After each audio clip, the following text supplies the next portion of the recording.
vida sin arte sería el subsistir, sería ir de la casa al trabajo y del trabajo a la casa. Si tú te imaginas la vida sin música, sin literatura, sin el cine, sin el arte en general, tu vida sería muy aburrida, sería completamente... El arte embellece la vida. Hola, bienvenida y bienvenido a Sectorial. Aquí analizamos los diferentes movimientos que tiene el entorno para transformar esa información en estudios que pueden ayudar a tu empresa a mantenerse sostenible en el tiempo. Yo soy Alejandro Escobar, trabajo en la gerencia estratégica de Sectorial y en el capítulo de hoy vamos a hablar del mercado del arte. Hay muchas dudas en este mercado de si funciona como un sector tradicional, si es más un refugio, si es un mecanismo de inversión, y para eso decidimos llamar a los expertos. Yo soy Santiago y Miguel Duque de la Galería Duque Arango y vamos a hablar en todo este espacio de el mercado del arte, esto hacia dónde va, cómo se entiende. Así que, pues, a Miguel y a Santi, mil gracias por la invitación y bienvenidos. Leo, antes a ti, gracias por la invitación y aquí estamos para conversar un buen rato. Gracias, Leo. Un gusto saludarte. Súper. Miren, Santi, Miguel, en otro en Sectorial hemos venido analizando este tema del mercado de arte que no es un sector tradicional. O sea, nosotros siempre analizamos los principales sectores de la economía colombiana, entonces uno habla de petróleo, de café, de carbón, lo que pasa ahorita en materia de tecnología. Pero este mercado del arte nos ha llamado mucho la atención porque cuando uno lo mira a nivel global, es un mercado que venía creciendo de manera importante. Por allá en el 2018 llegó a ser como 62 billones de dólares. Pero creemos desde Sectorial y tomando datos de Art Economics que fue un mercado que no estuvo exento de los problemas a nivel global. El mercado luego presentó una disminución, por allá en el momento más crítico en pandemia llegó como a unos 50 billones de dólares y luego como que volvió, yo no sé si a rebotar, pero sí a crecer y el último dato pues hablamos de un tamaño del orden de unos 65 billones de dólares. Entonces, la primera duda que yo tengo es, a ver, ¿eso a qué se debe? ¿Es un mercado que ha perdido tracción o por el contrario porque nos llamaba mucho la atención cuando uno mira la cantidad de piezas comercializadas a nivel global? Eso sí viene creciendo anualmente como una tasa del 4%, el último año como 39 millones de piezas. Entonces yo quiero entender un poco y que podamos entender todos este mercado, cómo funciona, cuáles son las características, si hay algunos que se refugian o hay otros que van directamente a una inversión, como para que primero entendamos todo esto y pues nada, que ustedes nos puedan compartir como esa visión. Alejo, sí, pues el mercado de arte en el 2024 movió alrededor de 65 billones de dólares. En el 2018 fueron 68 billones. En parte, en el 2018 es jalonado por una venta de un cuadro de Leonardo da Vinci que se vende por 450 millones de dólares. Sí. Ya en una sola transacción, tú estás una transacción con una cuantía pues muy importante. ¿Y cuál fue ese cuadro? Se llama El Salvador del Mundo. Salvador del Mundo. Vendido en el 2018 en 450 millones de dólares. Entonces, en el mercado del arte hay transacciones que pueden ser muy elevadas. Digamos, en tiempos de incertidumbre, como en pandemia, que no sabíamos lo que iba a ocurrir, pues el capital se refugia, el capital espera. Entonces, esas transacciones importantes de montos muy elevados, las personas no se sienten cómodas haciéndolas. Pero es verdad, por ejemplo, en el 2024 tú hablas de 39 millones de piezas vendidas comercialmente a nivel mundial. Hasta donde yo tengo entendido, ha disminuido un poco las transacciones por encima de los 10 millones de dólares. Pero transacciones por debajo de 50 mil dólares vienen creciendo muy fuertemente, que es incluso un poco a la inversa de lo que nos pasa a nosotros aquí puntualmente en la Galería Duque Arango, porque este año para nosotros empezó con una dinámica muy importante, transacciones importantes, casi todas por fuera de Colombia. Nosotros personalmente, a diferencia de lo que se ve en el mercado en el 2024, es que para nosotros las transacciones de cuantías importantes se han mantenido muy bien e incluso uno podría hasta decir que van creciendo. En nuestra experiencia, aquí en Colombia particularmente, que es donde comercializamos las obras por debajo de 10 mil dólares, esas se han visto un poco más afectadas, quizás porque el mercado colombiano ha estado más afectado, posiblemente. Mucha más incertidumbre local. A nivel Colombia, pero el mundo generalmente las transacciones por debajo de $50.000 vienen creciendo de una manera muy importante. Y que ha venido bajando los últimos 3 años, porque en nuestra historia en particular, nosotros digamos en los últimos 3 años ha venido decayendo el mercado colombiano en sí. Nosotros antes teníamos el 40% en Colombia, el año pasado fue el 30% y creo que este año va a estar más por los lados del 25-20%. Pues a números de hoy, si todo continúa como estamos hoy, deberíamos estar terminando 20% transacciones en Colombia y el resto es 80% por fuera internacionalmente. Te incide, sin lugar a dudas, que hay incertidumbre ahí en materia política, lo que pase con el mismo actor local o incluso el actor local puede estar manteniéndose invirtiendo, pero desde otra parte del mundo, y ahí es donde se puede dar como ese tipo de mix. Y bueno, nosotros venimos creciendo mucho en proyectos internacionales, es a donde más le estamos apuntando, entonces también puede ser porque nuestro enfoque ha cambiado un poco y le estamos apostando fuertemente al mercado internacional. De uno, entendido ese frente en el mercado. Santi, yo te quería preguntarles, por ejemplo, cuando uno mira las piezas, ¿cierto? Entonces uno encuentra que lo que más se ve en el mercado son pinturas. ¿Eso cómo funciona? O sea, ¿cómo se distribuye eso? ¿Cuál es la participación? ¿Por qué pinturas es tan relevante? Hay un tema histórico pues, que me parece muy bonito de este sector, y es que cuando mira la historia de la humanidad en los momentos de guerra, en las pinturas está el patrimonio de las personas. Entonces las personas migraban y su patrimonio pues no estaba en unas monedas, no había transacción internacional, entonces lo que hacían era cogían sus cuadros y eso era pues su activo más valioso y se lo llevaban al sitio de migración. Hoy eso cómo se distribuye con la participación del mercado como en tipos de piezas. Pues mira, al día de hoy, pues digamos en la experiencia de nosotros, yo creo que la pintura puede ser el 80%, entre el 80% y el 75% de las ventas, seguido por esculturas y ya terminando en dibujos. Digamos que el mercado global, cuando leemos el reporte de UBS, dice que el mercado dice que el 55% se mantiene en pinturas, el 12% se mantiene en esculturas, 7% en fotografía, que se viene manteniendo en los últimos 3-4 años, y el restante es en otros medios, que puede ser instalaciones, puede ser, digamos, videos y otros medios de arte. En lo que decías en la parte de las guerras que se usaba como moneda, eso sigue pasando al día de hoy. Digamos que el arte no está ligado, digamos, a un territorio, no está ligado a esas transacciones que puedes tener, y es un bien movible, que es lo más bonito del arte. Digamos, hay artistas que son más locales y que solo puedes comercializar en ciertos territorios, pero hay otros artistas que tienen mercados globales. Si nos vamos a un ejemplo, por ejemplo, Fernando Botero. Tú hoy puedes vender un Fernando Botero en Estados Unidos, puedes vender un Fernando Botero aquí en Colombia. En todas las capitales mundiales del arte. Sí. En el 2024 se comercializaron, según datos de Christie's, que es una casa de subastas la más importante, bueno, la segunda más importante del mundo. ¿Cuál es la más importante, Miguel? Sotheby's. Sotheby's es el más importante. A números del 2024, sí. Ya. Según Christie's, comercializaron obra del maestro Botero en 25 mercados. Okay. Entonces es un verdadero denominado por ellos, por Jerome Cerruti, que es el CEO de Christie's, denominaron a Fernando Botero como un artista verdaderamente global. Y con un sell-through rate más del 95% en todas sus obras, que eso es un porcentaje altísimo para un artista pues, local de nosotros. No, yo no creo pues que cuando un territorio entraba en guerra, que su patrimonio únicamente estuviera en arte. Lo que pasa era que el único patrimonio que se podía movilizar claro, era arte y joyas. Sí. Que eso, como dice Santiago, pues sigue ocurriendo, pero solamente con algunos artistas, porque no todos los artistas son verdaderamente globales, en realidad son muy pocos, porcentualmente es menos del 1%.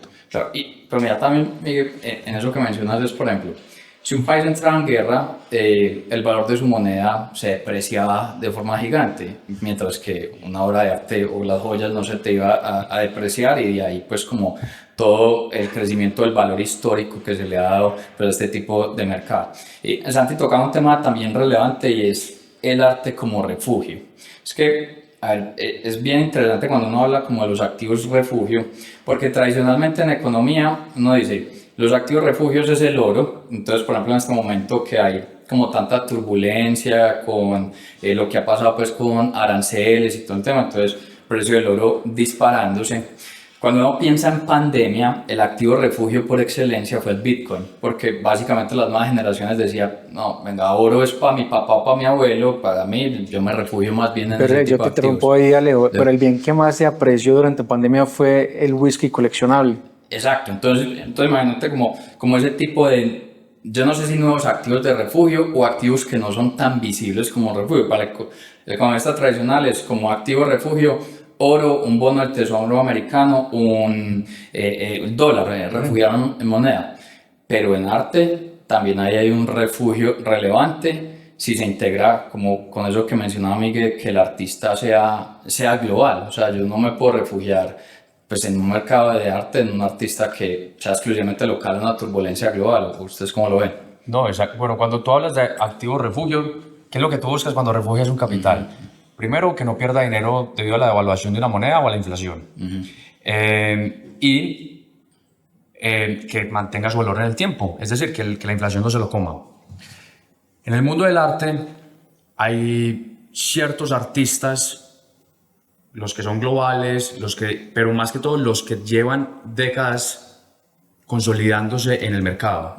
Es decir, yo no llamaría un activo en el mundo del arte como activo refugio, digamos, a la gran mayoría de artistas en el arte contemporáneo. Pero muchos de esos artistas también tienen un componente de especulación. Lo vimos en la pandemia, altas transacciones, mucha liquidez, mucho capital en el mercado, ciertos artistas contemporáneos alcanzando unos precios demasiado locos y luego 2-3 años después, cuando la liquidez sale del mercado, también estos precios, digamos, bajando considerablemente. Entonces, yo llamaría artistas refugio los artistas que llevan consolidándose. Por ejemplo, digamos, otra vez, hablando del tema del maestro Botero, son transacciones que llevan 7 décadas. O sea, es un mercado que se lleva consolidando por 7 décadas. Yo, por ejemplo, con mi capital estoy muy tranquilo si está en una obra del maestro Botero, pero si tengo demasiado capital en arte contemporáneo, un gran inventario, de repente, o sea, todo versus a la velocidad de rotación del activo. No, y en nuestra experiencia yo creo que los artistas de pronto más peligrosos donde poner tu dinero son los que tienen esos picos muy rápidos. Claro. Y normalmente lo que vemos es cuando un artista en un periodo de 2-3 años alcanza pues, 1000% de retorno.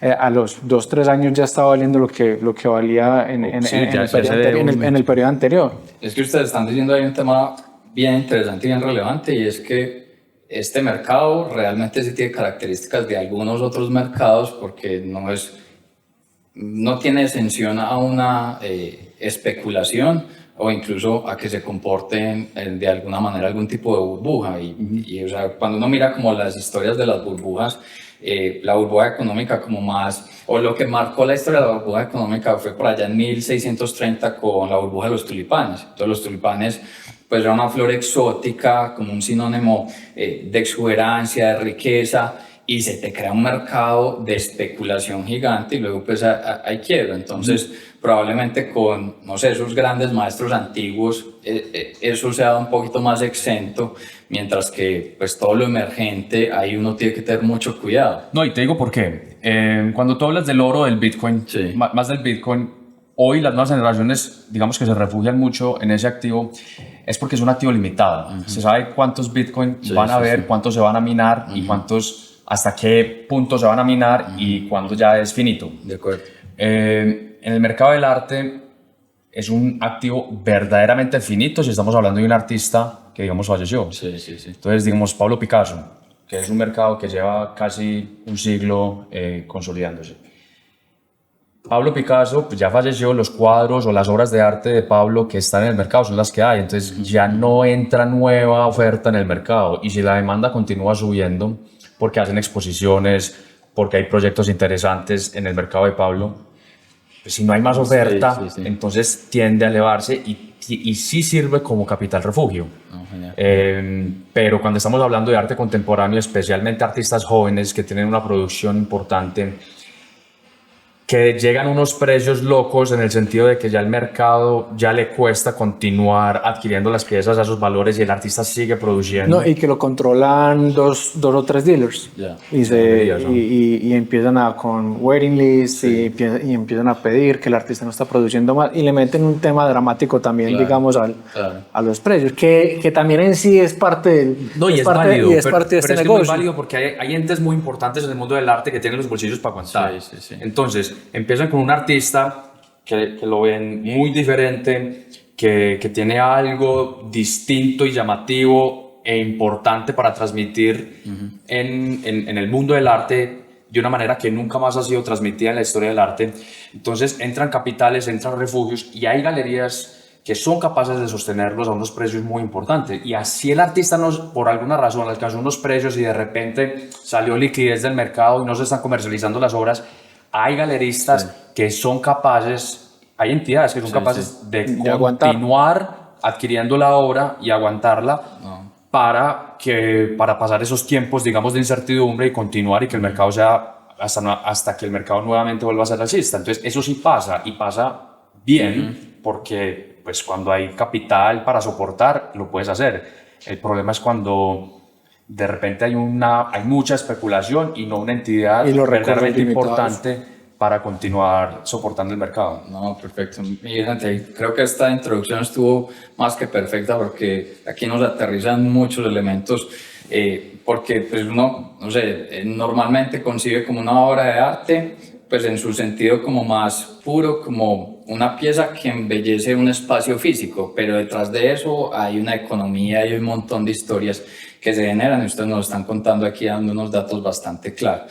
Yo quiero entender, Santi Miguel, ¿de dónde proviene un poquito como ese conocimiento? Creo que me cuenten un poquito la Galería Duque Arango, ¿qué es? ¿Ustedes cómo llegan acá? ¿Cómo se produce pues todo este conocimiento y hoy dónde están parados? Bueno, mira, la galería fue fundada por mi padre en 1980, donde estamos en este momento, que es la galería al frente, pues en el Provenza. Es un espacio que mi padre inaugura en 1987. Nosotros somos segunda generación. En el 2018, después de haber estudiado pues, en Texas y tener, digamos, alguna experiencia laboral también en Estados Unidos, mi padre nos ofrece seguir, pues, empezar a trabajar con él. Y nosotros nos dedicamos básicamente a una cosa, que es a la difusión y la comercialización de obras de grandes maestros latinoamericanos. Y hace unos 10, 15 años empezamos con una línea que es el mercado contemporáneo latinoamericano también. Okay. Son 45 años, casi 4 décadas y media de experiencia. Mi padre continúa vivo, continúa muy vigente en la galería. Y es un equipo pues familiar, pero sí, son 45 años de experiencia en el mercado del mundo del arte y la línea de trabajo, como lo dice Santi, es arte moderno y contemporáneo. Y para agregar el trabajo, digamos que la principal función de nosotros es difundir estos artistas en diferentes mercados. Entonces, a través, ¿cómo lo hacemos? Ferias es uno, entonces hemos participado en ferias en Ciudad de México, en la Florida, en Abu Dhabi, hemos hecho exhibiciones en Singapur, estamos planeando ahora una exhibición en Austin, Texas. Entonces, es conseguir, digamos, también unos aliados comerciales a través de ferias o de otras galerías y poner nuestros artistas en estos mercados. Sí, Santi, yo me quiero meter un poquito más como en eso para entender más del mercado y lo que yo he visto y lo que hemos entendido en sectoriales. Ahora, aquí hay un modelo donde es una galería, tiene unas exhibiciones en el año, pero también hay un mercado muy importante que es la participación en las ferias. Yo entiendo que en el mundo hay como 408 ferias importantes, relevantes, pero entiendo también que en pandemia hubo algún movimiento de algunas icónicas que cerraron, pero también otras que crecieron.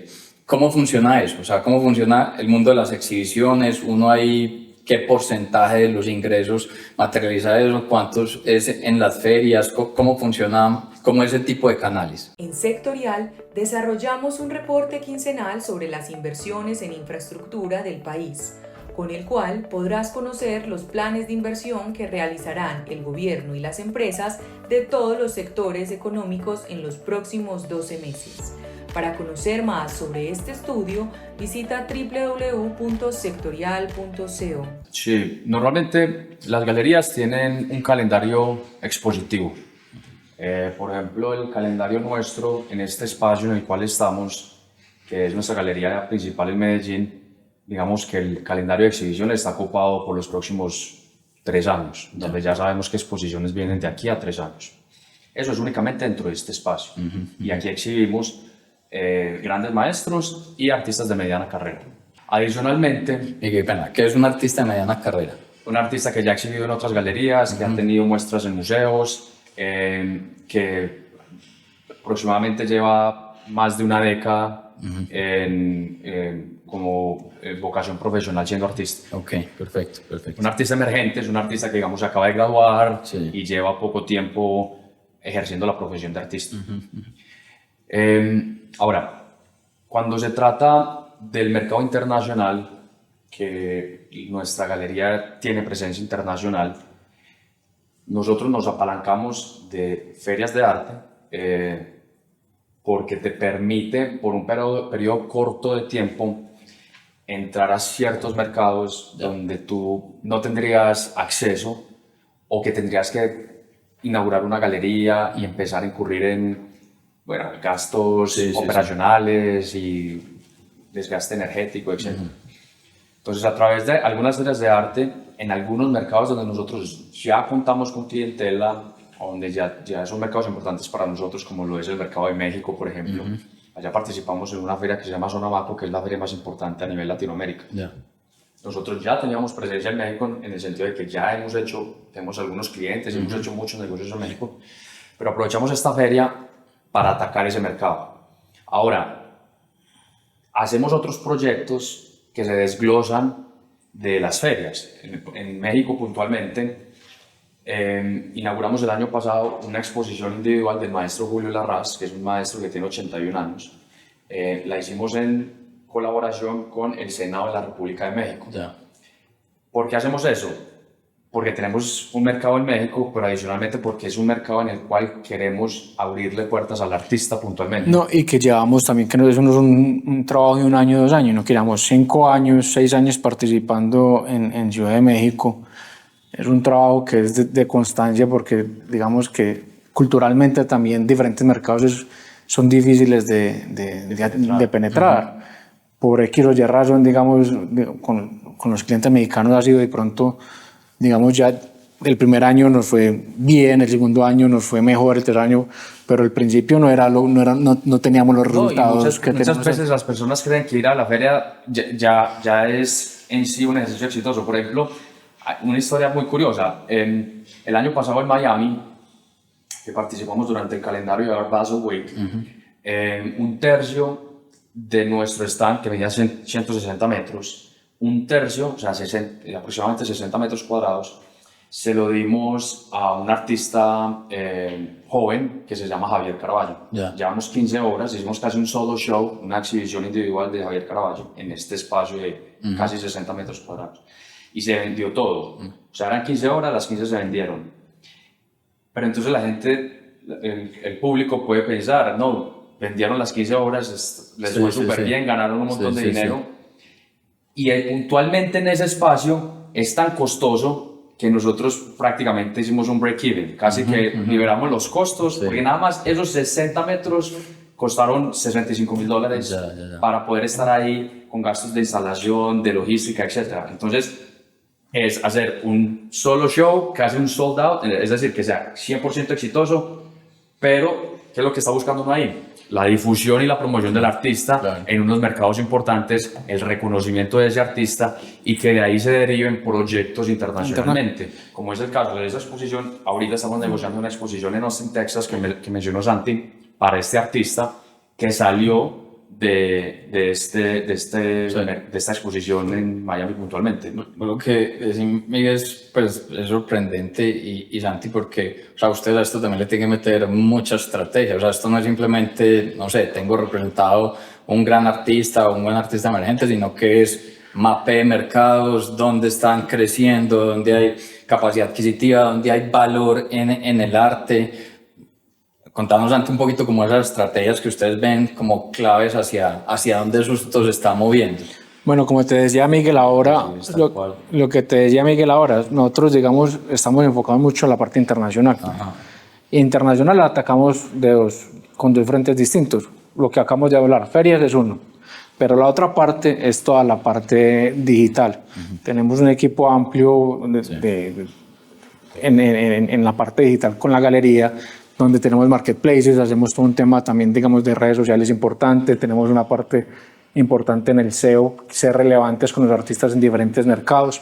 Y a través... Santi, qué pena. Y hoy el arte se vende por e-commerce, o sea, porque yo siento, pues no sé, pues yo siento que el e-commerce, obviamente esto está capturando de forma gigante, pero en arte ya se vende por e-commerce. En Sectorial construimos trimestralmente un informe de perspectivas macroeconómicas, donde proyectamos a 2 años el PIB, tasa de cambio, tasa de interés, inflación y empleo, que te servirá para analizar las variables externas que impactarán tu compañía. Para conocer más sobre este estudio, visita www.sectorial.co. Sí, sí se vende, Sí. en algunas ocasiones, y dependiendo del rango del precio de la obra. ¿Qué pasa con el e-commerce? ¿Dónde es la parte más interesante? Te permite crear relaciones. Ya, Entonces, por ejemplo, mi hermano Miguel y yo, nosotros estamos constantemente visitando diferentes mercados, pero ya tenemos ciertos mercados que son más atractivos para nosotros, porque nos contactan a través de la página web, de los marketplaces, de las redes sociales. Entonces, cuando estamos en un mercado, ya tenemos listas de 5, 10, 15 personas que son interesantes para visitar. O sea, porque ya hemos filtrado, ya sabemos quiénes son, ya los hemos investigado, de pronto no hemos hecho negocios todavía, pero ya han generado curiosidad por el producto que nosotros tenemos. Entonces, cuando vamos al mercado, por ejemplo, ahorita en Dominicana, Sí. nosotros tenemos ya ciertos amigos y ciertos clientes en República Dominicana, en Santo Domingo. Es un mercado interesante, allá no hay ferias de arte, pero muchos de los amigos que tenemos llegaron por leads, y eso te va abriendo el mercado. Y ya entrando en el mercado, pues generando relaciones cercanas, Porque empiezas a abrirlo más, y esto es empiezas un a averiguar negocio. quiénes son las personalidades importantes que están, digamos, activamente adquiriendo o coleccionando. Y básicamente el mercado e-commerce nos empieza a abrir como las puertas. Para nosotros, y nos aclara más la visión a dónde tenemos que ir, Ajá. porque nosotros de pronto decimos, no, este mercado puede ser muy interesante, pero la realidad es que nadie nos ha contactado en ese mercado. Y por otro lado, no teníamos que, por ejemplo, ahorita vendimos una obra en Vietnam, ¿cierto? ¿Y quién iba a pensar que allá había mercado para la obra de arte de nosotros? Pero esto es un negocio demasiado personal, que es de mucha confianza. Si tú acá no, pues, y obviamente aquí tenemos el respaldo de la galería, que es una galería que lleva 40 años, eso pesa mucho en este mercado.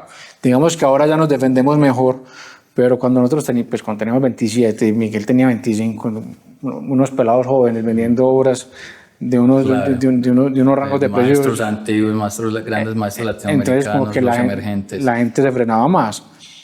pero el punto es que el e-commerce da ese primer contacto. Sí. Que cuando tú ya entiendes que el contacto es un contacto bueno, el siguiente reto es cómo genero yo la relación.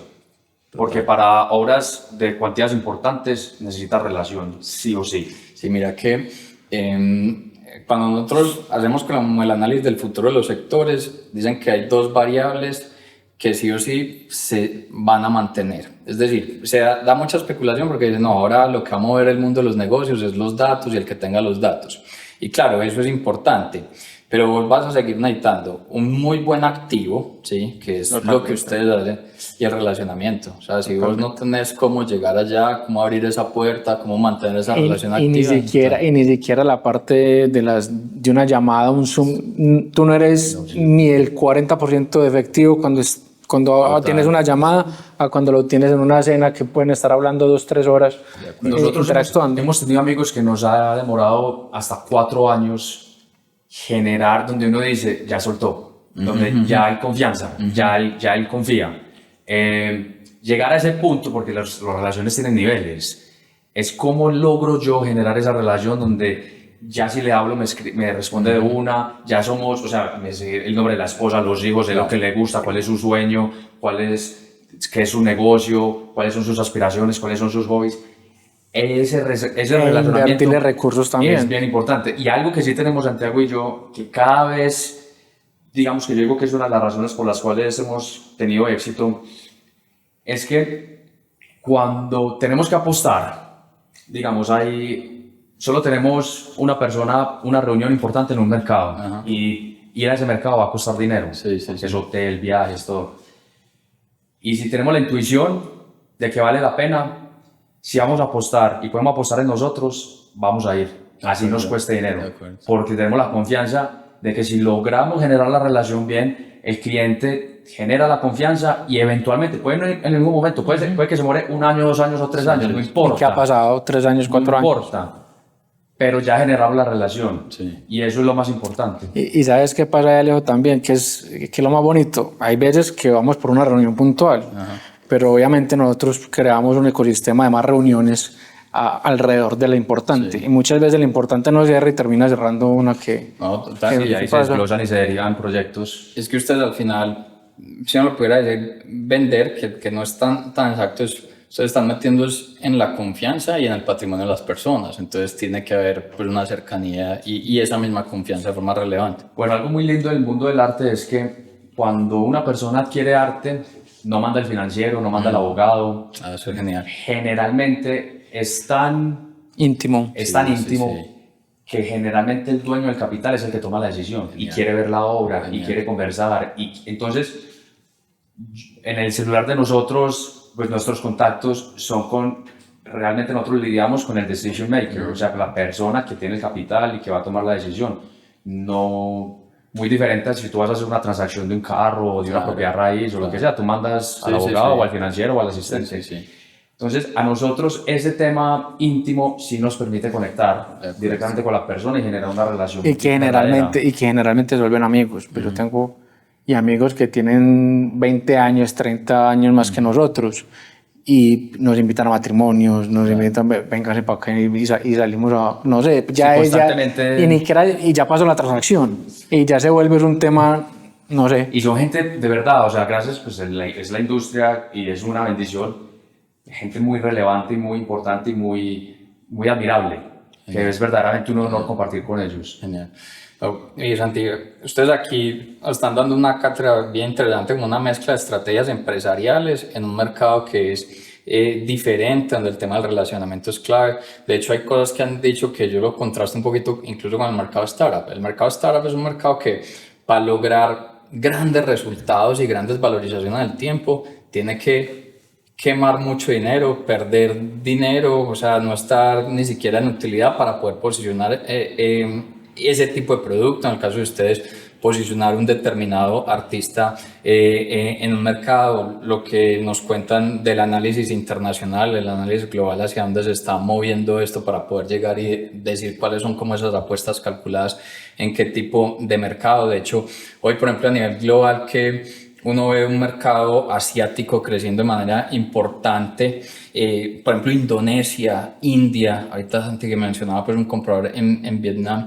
Yo les quiero preguntar ¿esto para dónde va? O sea, ¿cuáles son como los caminos que se siguen, o más bien los retos que ustedes ven?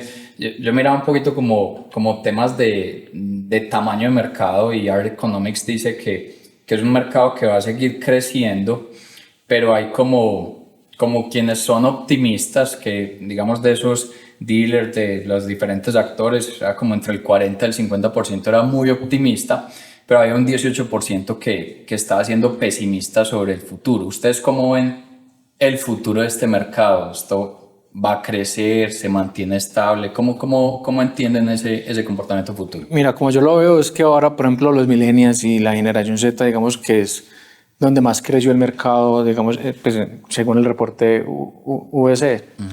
Lo que yo siento es que ellos van a empezar es con artistas, digamos, de emergentes y mediana carrera, y a medida que sus ingresos vayan creciendo, van a ir creciendo así mismo sus colecciones. ¿Qué pasa? Como la información ya es tan disponible, y tú, digamos que el mercado del arte siempre ha sido prominente por la especulación. Ahora esa especulación yo creo que va a ser mucho menor y van a haber, digamos, van a haber resultados más inmediatos porque ya se están publicando precios. Antes no se publicaban precios y era, digamos, dependiendo de la persona se le da un precio, se le da a otra persona se le da un precio diferente. Eso está cambiando y cada vez se está viendo más honestidad en esta industria.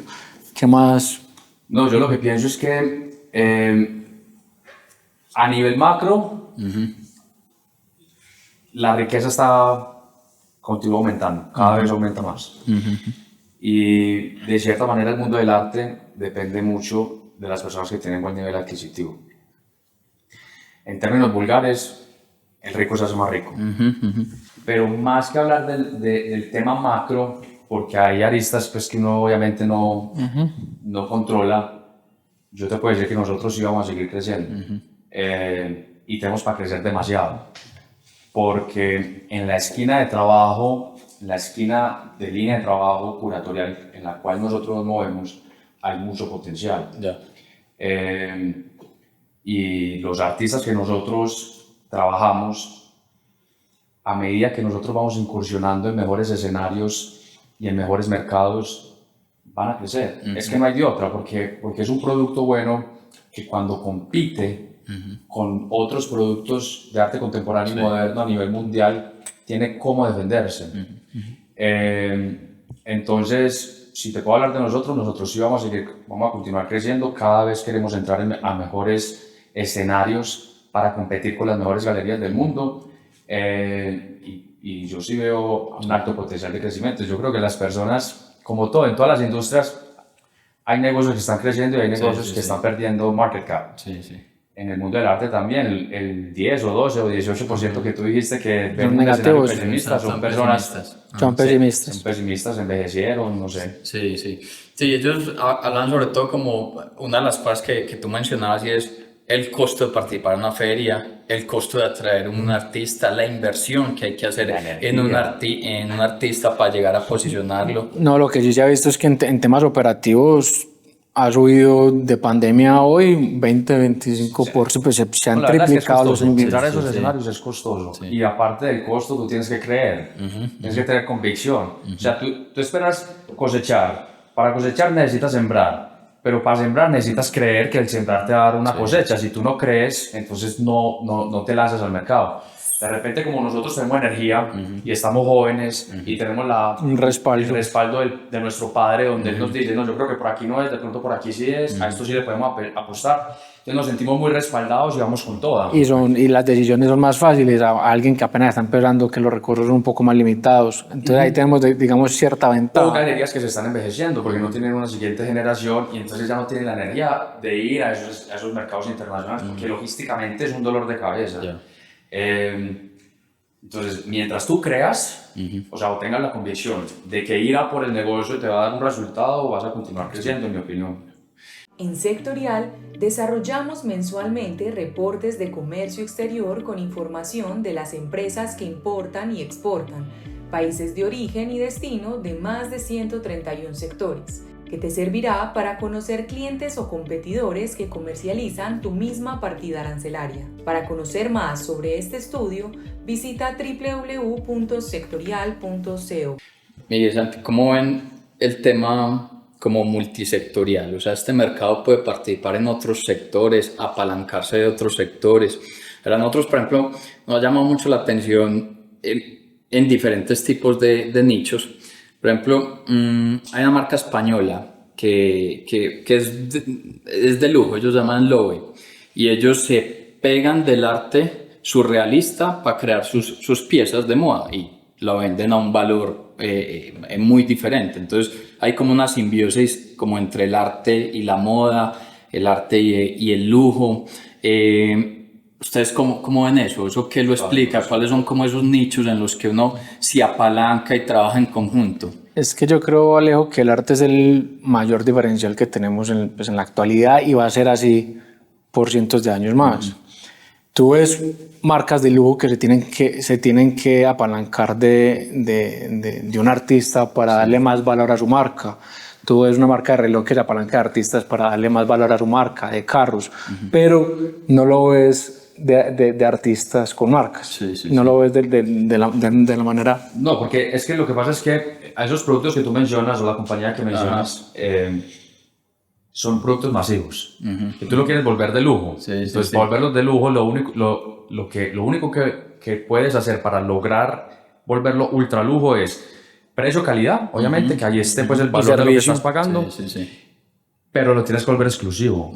Es decir, que sea inaccesible para gran parte de la población, que sea limitado. Cuando tú le incluyes el componente del arte, vuelves el producto de pronto con más apetito, pero adicionalmente lo vuelve limitado. Entonces, si es una colaboración con X artista, entonces de este tipo de bolsos solamente salieron 2000 referencias, entonces es limitado y puede alcanzar unos valores y se vuelve coleccionable.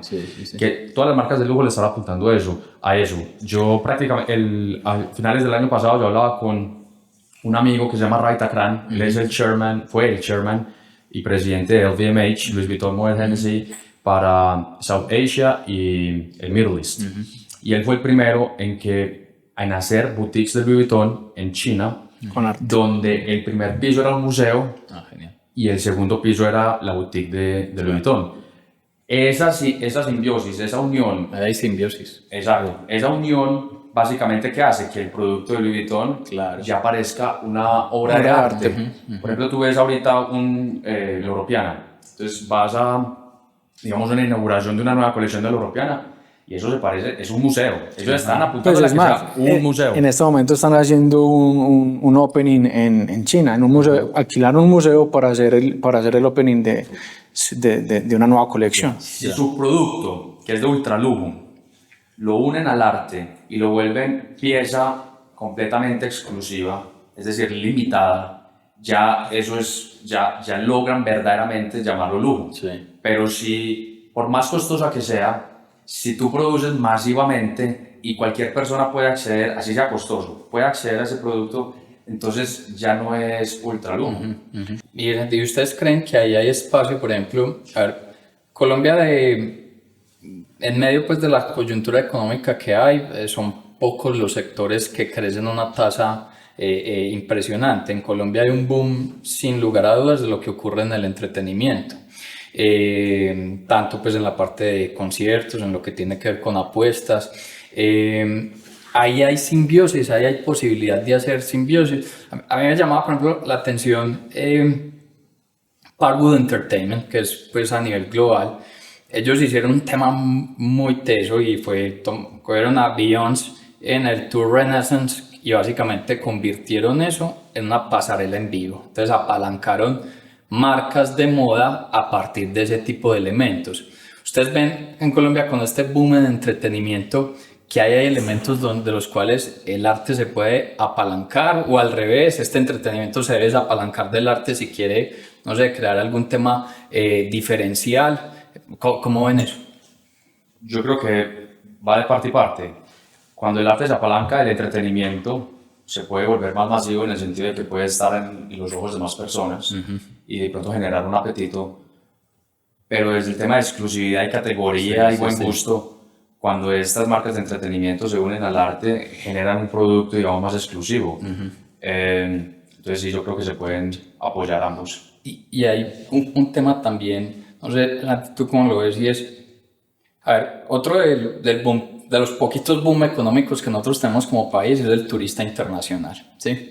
Entonces un turista internacional que en Colombia el año pasado fueron 6,4 millones de turistas internacionales, este año se le apunta a 7,4 millones de turistas internacionales, cada uno deja en el país más o menos unos $1.100, pero la verdad eso para hacer un gran movimiento económico sigue siendo muy poquito. O sea, ¿cómo haces para atraer un turista internacional que no te gaste 1.100, sino que te gaste $3.000, $5.000? ¿Cómo hacemos como país? Por ejemplo, yo siento, y ahí tiene que ver mucho temas de arte, y es, nosotros nos faltan como más íconos arquitectónicos, ¿cierto? O sea, los grandes escultores, artistas, pero metido con la arquitectura para que el turista internacional de mayor valor, que venga con su familia, porque con su familia pues va a gastar mucho más en nuestra economía, llegue y visite ese ícono arquitectónico.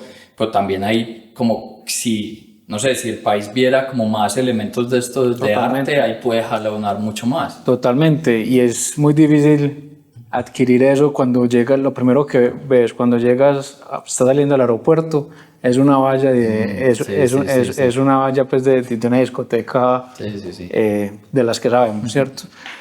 ¿Qué pasa? El arte siempre ha sido, digamos, el apalancamiento de los países para atraer turismo. Lo puedes ver en Madrid con el Museo Reina Sofía, con el Museo Thyssen, con el Museo del Prado. Y más que el Reina Sofía es el Guernica. Es una pieza monumental. Es el Guernica más que el Reina Sofía. Cuando vas a Nueva York ves lo mismo, el Metropolitan, el MoMA, tiene 6, 7 museos para París con el Louvre. visitar. Pues los visitantes de París, ¿por qué van? La Mona Lisa. Sí, Y aquí no le estamos sacando el jugo que se le puede sacar al gran regalo que nos dejó el maestro Botero. Si a mí me preguntaron, lo primero que pondría en el aeropuerto sería una escultura monumental, bienvenidos a la casa de Fernando Botero. Total. Visita el Museo de Botero, ¿cierto? Y el museo es un museo bien creado, con una buena conceptualización, pero que no está bien promovido. ¿Qué pasa? Ahora sí estamos viendo más que hace 4 o 5 años, digamos, un turista, a nosotros nos llegan aquí de pronto turistas filantrópicos que vienen y quieren hacer sus donaciones y son coleccionistas y vienen. Que eso antes, hace 10, 15 años, eso no pasaba. Digamos que viene muy jalonado con lo que viene pasando como Medellín como marca. Sí. No, y yo creo que en parte es que el turista de ultralujo no tiene un ecosistema cuando viene a Medellín para verdaderamente disfrutar la ciudad. O sea, Medellín todavía no es una ciudad. Primero, no tenemos un hotel de lujo, ¿no? Ni uno solo. Aparte, a nosotros nos pasa cuando vienen algunos coleccionistas a visitarnos que uno se queda sin opciones para atenderlos. Entonces, un día digamos, cerramos, por decir algo, el Museo de Antioquia, entonces les damos un tour del Museo de Antioquia, vienen aquí a la galería, hacen una cena.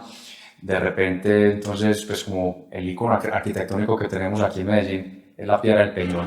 Entonces, hay que llevarlos a la Piedra del Peñol, entonces hay un hotel ahí en la Piedra en Guatapé donde uno los puede llevar, eso es otro día, y ya de repente uno se queda sin ofertas para atenderlo. Entonces, a medida que los paisas, que lo estamos entendiendo bien, creo yo, en esa unión entre el sector privado y el sector público, si logramos generar mejores productos para atender a esta clientela, ellos van a venir. Pero apalancados del arte, yo creo que sí es una gran oportunidad para lograrlo. Yo creo que lo que ustedes mencionan es claro un mensaje de política pública que como que no se ha visto, no se ha percibido. Es que sí es muy llamativo lo que ustedes dicen y lo ponen muy evidente, y es en las grandes capitales del mundo el turista va es por el arte que se genera allá. Y por ejemplo nosotros en Colombia tenemos la mejor plaza pública de Latinoamérica. Total. 23 esculturas que si tú vas a vender las esculturas hoy... Sí, o sea, toda la donación del maestro Botero a dinero de hoy son más de $800 millones. Y tú vas a Madrid o vas a Italia y los mejores cafés y los mejores restaurantes están en las plazas públicas de los grandes Y uno aquí le arquitectónicos. huye al centro de la ciudad. En nuestras ciudades capitales se huye del centro de la ciudad, siendo antes el sitio de congregación y de explotar todo este tipo de elementos. Todo eso, le pones 2 cafés buenos, un buen restaurante y ya no... Y seguridad. Ya la copa de vino ya no te vale 37.000 pesos, sino que la puedes cobrar a 70.000, 90.000 pesos sin ninguno. Y incluso eso hasta, pues, si se visualizara mejor en política pública, uno podría pensar hasta como una especie de ruta de arte, porque, y ustedes me corrigen o complementan mucho más, y es, por ejemplo, la colección que hay del maestro Botero en el Banco de la República en Bogotá, eso es invaluable, ¿sí? El Museo del Oro, el Obregón que hay en el Congreso de la República es también es un tema invaluable, y si tú lograras eso con mezcla... En Barranquilla acabaron de restaurar un mural del maestro Obregón de 4 metros que no estaba en muy mal estado. Y ya le pusieron una placa y le están haciendo una campaña política para que la gente lo visite. Claro. Eso lo está haciendo muy bien en Barranquilla. Pero eso hay que ponerle un mensaje grande, es ese turista internacional que pueda venir, o sea, le falta a nuestro país meter más infraestructura aeroportuaria, más infraestructura vial, poder llegar a esos lugares, meter algo de íconos arquitectónicos y apalancar mucho más el tema del arte. El arte se vuelve un apalancador para el crecimiento en ese frente. Santi, Miguel, yo quiero rematar con tema y agradeciéndoles por el espacio y dándonos esta cátedra tan interesante de este tipo de mercado que yo siento que no es tan conocido para muchos porque pues obviamente es un tema exclusivo, pero esto es demasiado apasionante y es arte latinoamericano. O sea, a nosotros nos sorprendió mucho el dato de Sotheby's, que es pues una de las principales casas de subastas de 1744, que mostraban que el año pasado fue el año récord en lo que tiene que ver con venta de arte latinoamericano. Los datos eran ventas de 144 millones de dólares cuando en promedio vendían en arte latinoamericano 50 millones de dólares. Y ¿ustedes cómo ven este tema? O sea, arte latinoamericano va a seguir creciendo, ahí hay un potencial importante. Miguel hablaba un tema un poquito cuando el artista fallece, lo que ocurre, entonces lo que pues, ocurrió con el maestro Botero. Creo que en literatura va a ocurrir algo muy increíble con Vargas Llosa, que acaba de fallecer, entonces La ciudad y los perros como obra literaria, cómo va a empezar a crecer. ¿Ustedes cómo ven, y ustedes que son expertos en esto porque representan a estos grandes artistas latinoamericanos, ese arte latinoamericano tiene gran potencial? ¿Para dónde va? ¿Cómo lo encuentran? Yo creo que, primero que sí tiene gran potencial. Yo pienso que cualquier colección importante en el mundo está incompleta si no tiene arte latinoamericano, moderno latinoamericano. Entonces tiene mucha relevancia. Ese dato de Sotheby's, donde tú dices que comercializaron el año pasado más de 100 millones de dólares, en parte es porque se lograron unas transacciones muy importantes, específicamente de una artista inglesa que es considerada mexicana porque llegó muy joven a México, que se llama Leonora Carrington. Entonces el año pasado se logró una transacción de un cuadro que se llama Las Tentaciones de Dagoberto, de Leonora Carrington, que se vendió por 28 millones y medio de dólares. Y también se vendió una escultura de ella que se llama La Gata, que es una escultura de madera intervenida por Leonora pues históricamente, que alcanzó como 10 millones. Aparte de eso, el mercado del maestro Botero en total, recordemos que el mercado del arte se divide en ventas públicas, que es subastas aproximadamente un 40%, 45% de las transacciones se logran ahí, y transacciones privadas, que es a través de dealers, coleccionistas directamente comercializando, o galerías. Entonces, en el aspecto público del maestro Fernando Botero el año pasado se comercializaron aproximadamente 50 millones de dólares. El mercado total del maestro Botero anual puede estar por encima de los 100 millones de dólares con mucha tranquilidad. Entonces, son mercados que van creciendo, que a medida que se vuelven relevantes, son demasiado importantes para la narrativa del arte global. Pero puntualmente, pues Sotheby's alcanza esos números es por unas transacciones importantes de esta artista Leonora, que en el 2022 fue la Bienal de Venecia, la Bienal más importante del mundo. Y en el 2022, toda la curaduría de la Bienal de Venecia, el centro de la curaduría fue Leonora Carrington, que es una artista nacida en Inglaterra, pero mexicana, o sea, considerada mexicana. Y es una de las grandes exponentes del surrealismo. Entonces, cuando el mundo entero, porque la Bienal de Venecia es la más importante del mundo, pone sus ojos en esta artista, entonces 2 años después empiezan a haber transacciones de estos niveles. Y cada vez estamos viendo que artistas latinoamericanos están en el foco mundial. Entonces, por ejemplo, ves transacciones de Botero, digamos, siendo transaccionadas no encajonadas en arte latinoamericano como tal, sino alcanzando las grandes subastas del mundo, donde se subastan obras de Magritte por decenas de millones de dólares, o Picassos por decenas de millones de dólares.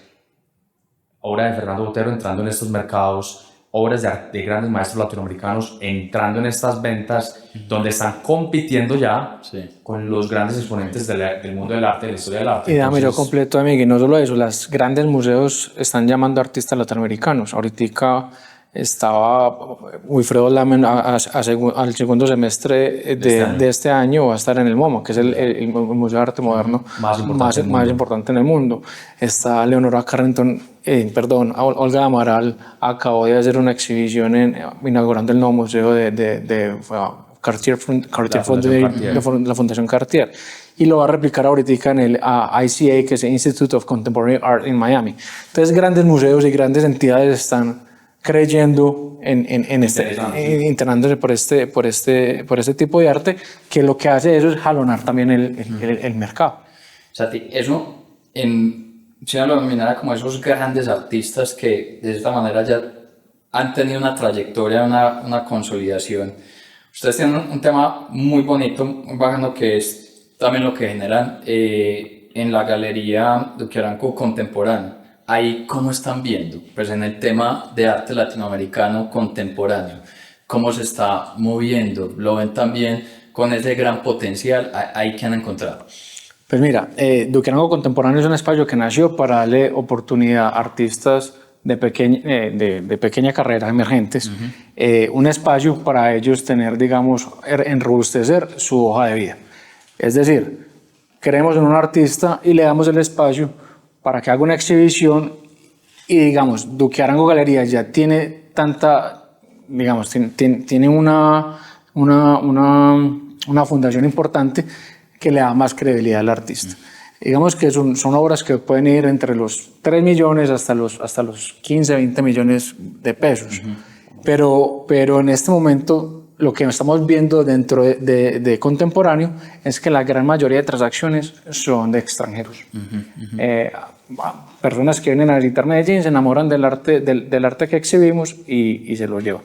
Pero lo que hablamos ahora, digamos, por esa incertidumbre nacional que tenemos, las ventas dentro de Colombia, que son la mayoría donde están las de contemporáneo, han caído un poco. Yo lo que veo también es que finalmente en el mercado del arte contemporáneo, cuando son estos artistas como emergentes, básicamente tú les das la plataforma y de repente en muchas exposiciones de darle la plataforma a muchos artistas, hay ciertos artistas que tú dices, este tiene mucho potencial, este tiene mucho potencial.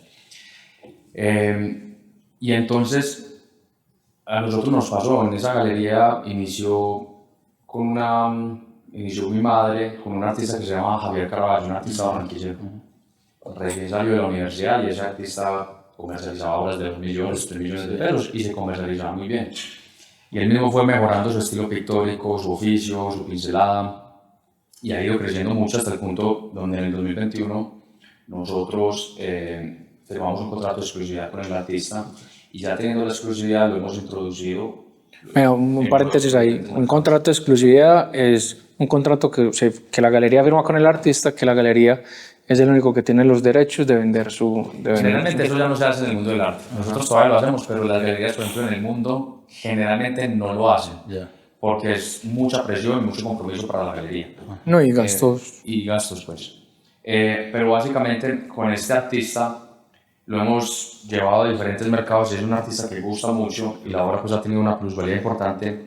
Entonces ahí es donde está, digamos, el verdadero retorno y es a lo que la gran mayoría de galeristas le apuestan cuando las galerías que trabajan arte emergente o contemporáneo le apuestan a eso. Es muchas exposiciones y de repente algunos artistas que sí logran despegar, pero entonces de repente tú lo vienes comprando desde que vale 2, 3, 4, 5 millones de pesos y ya las obras valen 15, 20 mil dólares, 30 mil dólares y tú tienes un inventario donde lo vienes comprando de allá. Entonces la plusvalía es importante, pero la realidad del mercado es que son muchas exposiciones donde los artistas de pronto sí van creciendo en su oficio, van creciendo en su hoja de vida y en precio también, pero no a unos picos, a unos deltas pues muy agudos. ¿Sí me entiendes? No, genial, muy claro.